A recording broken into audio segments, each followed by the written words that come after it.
आपके सपनों का आशियाना आशीर्वाद अपार्टमेंट भिलाई के हृदय स्थल में नेहरू नगर चौक से महज कुछ ही दूरी पर केपीएस स्कूल के बाद सूर्या माल से माइल स्टोन होते हुए Koka Junwani road Durganagar west Ashirwad apartment आपके सपनों का आशियाना।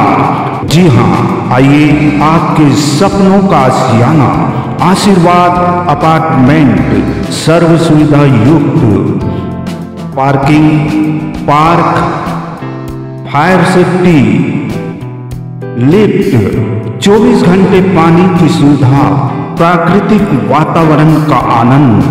आशीर्वाद अपार्टमेंट आपके सपनों का आशियाना। Koka Junwani road Durganagar west 2 BHK 3 BHK premium flat simple for ready 2 BHK start 22 lakh 3 BHK start 30 lakh. तो आइए Durganagar west Koka Junwani road. Phone number 8699984600। आपके सपनों का आशियाना आशीर्वाद अपार्टमेंट। देश की सदनों में लगातार बहस चल रही थी वक्फ बिल 2025 को लेकर। मैं सरदार हूं और ऐसी कई उदाहरणें हैं पंजाब के अंदर। केवल बेटों को नहीं दे सकता, वहां महिलाओं का हक होना चाहिए। एक कानून भारत सरकार का है, हर एक पर बंधन करता होगा और इसको स्वीकार करना पड़ेगा।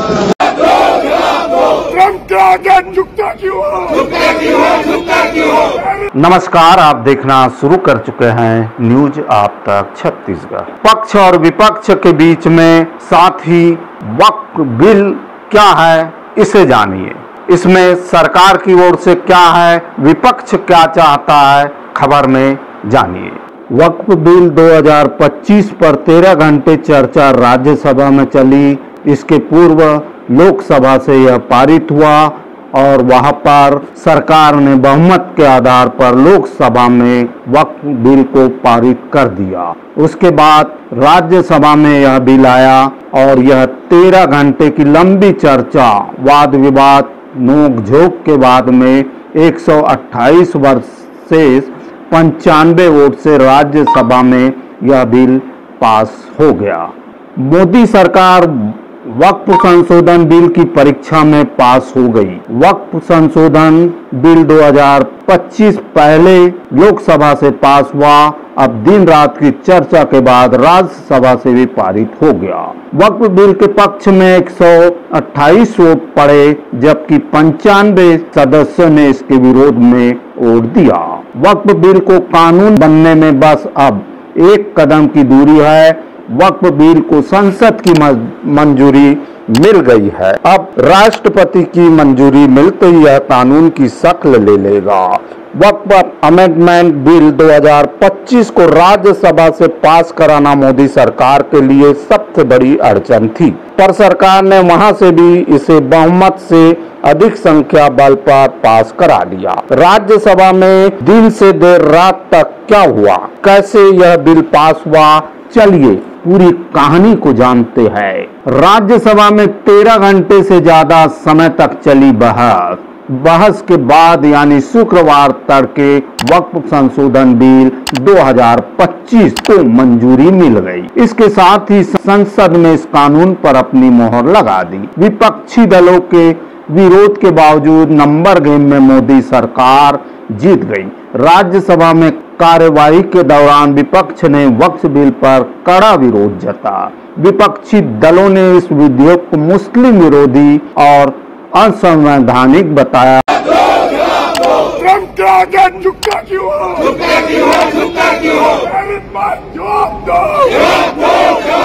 प्रधानमंत्री सदन में वही सरकार ने जवाब दिया कि यह ऐतिहासिक अल्पसंख्यक समुदाय के लिए फायदेमंद होगा। बिल में क्या बदलाव पारित है? वक्फ बोर्ड, गैर मुस्लिम और महिलाओं की भागीदारी बढ़ाने का प्रावधान। जिलाधीश कलेक्टर को वक्फ संपत्तियों का सर्वे करने का अधिकार, वक्फ ट्रिब्यूनल के फैसलों को हाईकोर्ट में चुनौती देने की अनुमति। विपक्ष और all India Muslim personal law AIMPLB ने इस बिल को धार्मिक स्वतंत्रता पर हमले के रूप में देखा। उनका दावा है कि यह वक्फ संपत्तियों को कमजोर करेगा और सरकार का हस्तक्षेप बढ़ाएगा। क्या है वक्फ बिल? 1995 अधिनियम में संशोधन का प्रस्ताव। बदलाव क्या है? गैर मुस्लिम और महिलाओं को वक्फ बोर्ड में शामिल करने का प्रावधान। विपक्षी क्यों नाराज? मैं सरदार हूं और ऐसी कई उदाहरणें हैं पंजाब के अंदर। केवल बेटों को नहीं दे सकता, वहां महिलाओं का हक होना चाहिए। हम सबों का खून शामिल इस मिट्टी में। ये देश किसी के बाप का थोड़ी है। भारत माँ के 4 सिपाही, हिंदू मुस्लिम सिख ईसाई, ये सब भारत माँ के सिपाही हैं।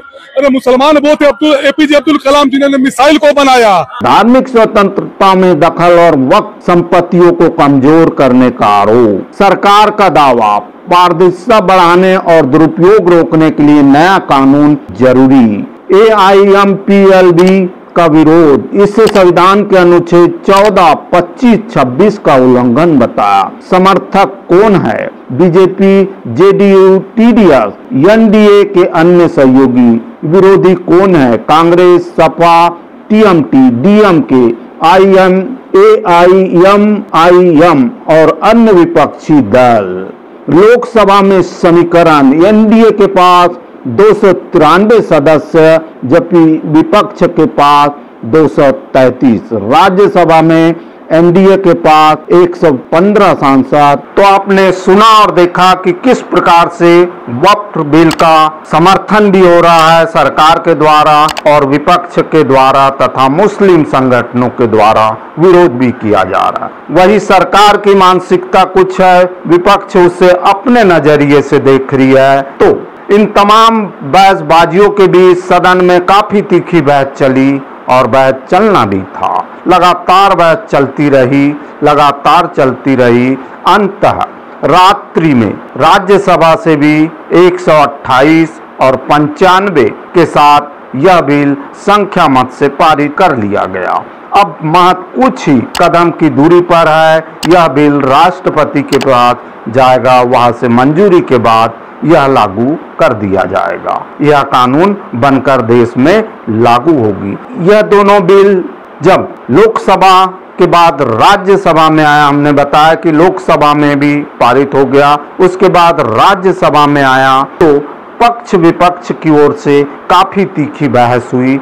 उनकी कुछ झलकियां भी आप देख सकते हैं। अगर किसी मुस्लिम के पास कब्रिस्तान नहीं था तो सरदारों ने अपनी जमीन देके कब्रिस्तान बनाए। यह कौन सा अधिकार है कि मैं किसी को चीज दान देना चाहता हूं?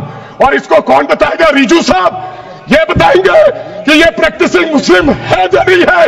यह सरासर अन्याय है। कल को श्रोमणी गुरुद्वारा प्रबंधक कमेटी 1925 का सिखों का जो एक्ट है, आप उसमें भी संशोधन करेंगे। आप जानबूझकर इनको अपनी लात के नीचे से दबाना चाहते हो, इनकी छाती पर चढ़ना चाहते हो। कहता है मैं नहीं दूंगा अपनी बेटी को। इस्लाम में भी है कि भाई को ज्यादा मिलेगा और बेटी को कम मिलेगा। इस्लाम में भी है। वहां वक्त से द्वारा सुधार हो सकता है, यहां कोई सुधार नहीं हो सकता। तो आप अगर महिलाओं की बात करते हो तो एक कानून लाओ कि हिंदू लॉ में कोई अपनी सेल्फ एक्वायर्ड प्रॉपर्टी केवल बेटों को नहीं दे सकता, वहां महिलाओं का हक होना चाहिए। ये आश्वासन दो। You make a commitment in this house that you will bring a law which will protect the right of daughters when they want to give away their self-acquired property. Shri Imran Pratapgarhi जी। धन्यवाद सभापति महोदय। हम ही को कातिल कहेगी दुनिया, हमारा ही कत्लेआम होगा। हम ही कुएं खोदते फिरेंगे, हम ही पे पानी हराम होगा। सभापति महोदय, सन 1947 में दिल्ली की जामा मस्जिद की तारीखी सीढ़ियों पर खड़े होकर के भारत रत्न मौलाना अबुल कलाम आजाद साहब ने कहा था कि मुसलमानों कहां जा रहे हो? यह है तुम्हारा मुल्क, यहां तुम्हारे आबाओ अजदाद की कब्रें हैं, उस वक्त मौलाना आजाद की ये सदाएं सुन करके लोगों ने अपने सरों की गठरियां उतार करके रख दी थी। आज उसी दिल्ली में मौजूद देश की संसद में एक बिल आया है जो हमसे उसी जामा मस्जिद की सीढ़ियों के सबूत मांगेगा, जो उन्हीं सीढ़ियों के पास अपनी कब्र में सोए हुए मौलाना आजाद को फिर से कब्र से सदा देनी पड़ेगी कि ये जो कब्र है वो मेरी कब्र है, ये किसी सरकार की जागीर नहीं है। सभापति महोदय, मैं जहां खड़ा हूं इसी संसद भवन के सामने सड़क के उस पार अपनी कब्र में सोए हुए भारत के पूर्व राष्ट्रपति फखरुद्दीन अली अहमद की कब्र है। शायद अब उस कब्र से भी सदाएं आए कि यह कब्र मेरी कब्र है, यह सरकार की जागीर नहीं है। सभापति महोदय, मैं वक्फ कानूनों में किए जा रहे संविधान विरोधी बदलावों के खिलाफ बोलने के लिए खड़ा हुआ हूं। संविधान का आर्टिकल 14 हो, 29 हो, 30 हो, चीख चीख कर कहता है कि देश में सब बराबर के हकदार हैं। आर्टिकल 26 कहता है कि सबको अपने अपने मजहबी कामों के लिए मंदिर, मस्जिद, गिरजाघर, गुरुद्वारों का निर्माण करने का हक है और उसका रखरखाव का भी हक है। लेकिन डॉक्टर बाबा साहब अंबेडकर के संविधान को हर दिन कुचलने वाली यह सरकार देश के मुसलमानों से नफरत में इतनी अंधी हो गई है कि खुलेआम देश की संसद में देश सरकार के माइनॉरिटी मिनिस्टर साहब और होम मिनिस्टर साहब झूठ बोलते हैं और देश को गुमराह करते हैं। आप दुश्मन हैं मुसलमानों के, उसका सबूत ये बिल है। गवर्नमेंट कह रही है कि हम महिलाओं को दे रहे हैं। मुझे यकीन है कि आप बिल्किस बानो को और ज़किया जाफरी को मेंबर बनाएंगे, मुझे यकीन है। मैं आपसे जानना चाह रहा हूं सर कि ये जो आप बिल ला रहे हैं, आप देश को बांटने का काम कर रहे हैं, जोड़ने का काम नहीं कर रहे हैं। आप दुश्मन हैं मुसलमानों के, उसका सबूत ये बिल है। धार्मिक संपत्तियों को कब्जा करने की एक कोशिश है।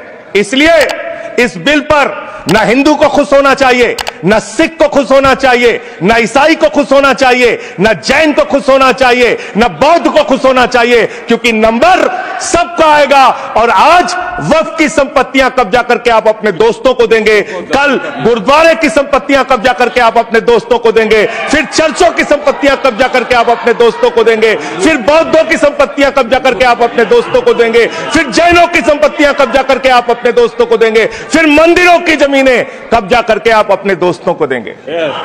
आप तो वो लोग हैं जिन्होंने प्रभु श्री राम के मंदिर में भी घोटाला किया। मान्यवर, प्रभु श्री राम के मंदिर के सुप्रीम कोर्ट के प्रमुख अधिवक्ता कपिल सिब्बल जी ने यहां तक कहा कि हिंदू बिल में भी संशोधन की आवश्यकता है, उसे भी किया जाना चाहिए। इसके बाद में इस बिल को लेकर कांग्रेस की ओर से और मुस्लिम संगठनों की ओर से सुप्रीम कोर्ट का भी दरवाजा खटखटाया गया, वहां याचिका पहुंचाई। इसे लेकर सुप्रीम कोर्ट के सीनियर अधिवक्ता श्री प्राचा जी क्या कह रहे इस बिल को लेकर, सुनिए। बिल आके रहेगा तो बिल जाके भी रहेगा, ये मेरा कॉल है। कदम बात, बिल जाके रहेगा, ये मेरा कॉल है। इनका कोई बिल चलने वाला नहीं है। हौसला रखे सब, सबका इंसाफ होगा। ट्रम्प के आगे झुकता क्यों हो? मेरी बात जवाब दो। प्रधानमंत्री सदन में आओ। इस बिल को लेकर बहुत से देश के बहुत स्थानों पर विरोध भी जारी हो गया है। कुछ भी मैं नाम नहीं बताऊंगी, लेकिन मैं इसके विरोध हूँ। मैं वक्फ बिल के विरोध में हूँ और यूसीसी के विरोध में। हमको हमारा हक चाहिए, हम हमारा हक नहीं देंगे। क्यों? इसने विरोध तो हमारी मिलकत है। हमारे इसने एयरपोर्ट बेचा, इसने रेलवे स्टेशन बेचा, क्या करा? लोन उससे मोदी लोन उससे लो मोदी ऐसी क्यों हमसे हैरान करते हो? मुसलमान टारगेट पर आता है, मुसलमान हर बात पर आता है। बिल्कुल विरोध है, हम इसमें विरोध चलते हैं। इससे पूर्व भी सरकार ने सदन में कुछ बिल पारित किए थे, जिससे आप अवगत हो। उन बिलों के विरोध होने के बाद उसे वापस लेना पड़ा, उस कानून को वापस लेना पड़ा।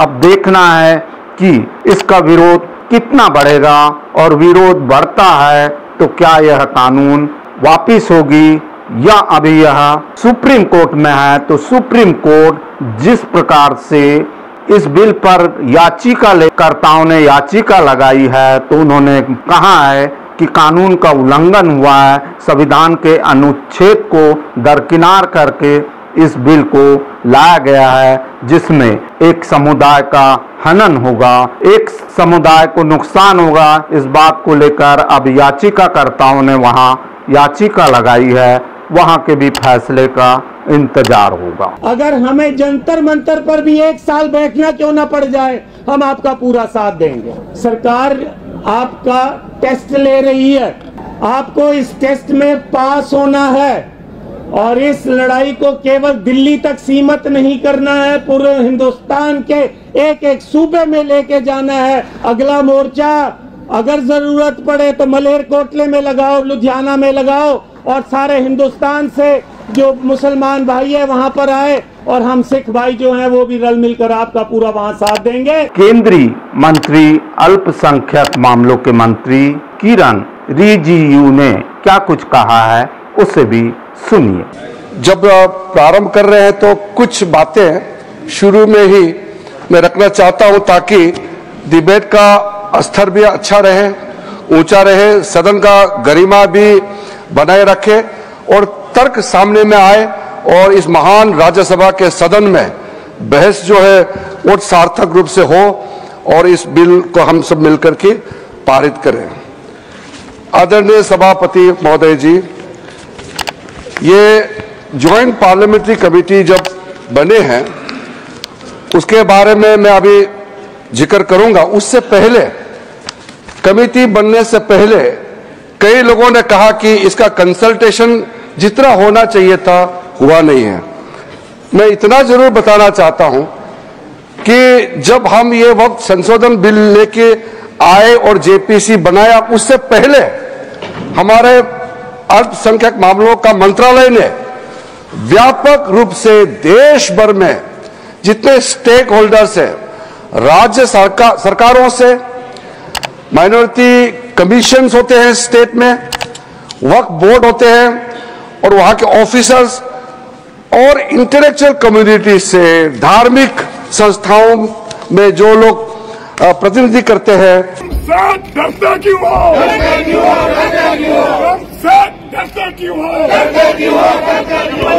राज्यसभा में जो बहस हुई है कांग्रेस की ओर से, विपक्ष की ओर से क्या कुछ सामने आया है और इसके जवाब में देश के गृह मंत्री अमित शाह ने क्या कुछ कहा है, उसे भी सुनिए।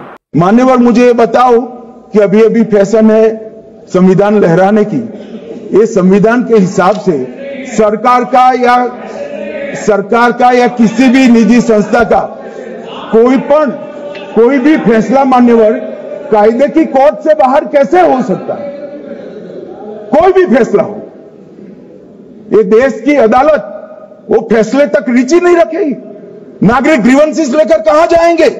जिसकी भूमि हड़प कर ली गई वो कहां जाएगा? ऐसा नहीं चलेगा। आपकी वोट बैंक के लिए आपने किया था, हम खारिज कर रहे हैं, ऐसा नहीं चलेगा। अदालत में जाइए, जिसको ग्रीवेंसेस है आइदर और साइड से, और अदालत न्याय करेगी। न्याय के लिए तो अदालतें बनी है। और मान्यवर, यहां एक सदस्य ने कह दिया माइनॉरिटी इस कानून को स्वीकार नहीं करेगी। क्या धमकाना चाहते हो भाई? संसद का कानून है, सबको स्वीकार करना पड़ेगा। स्वीकार नहीं करेंगे मतलब क्या है?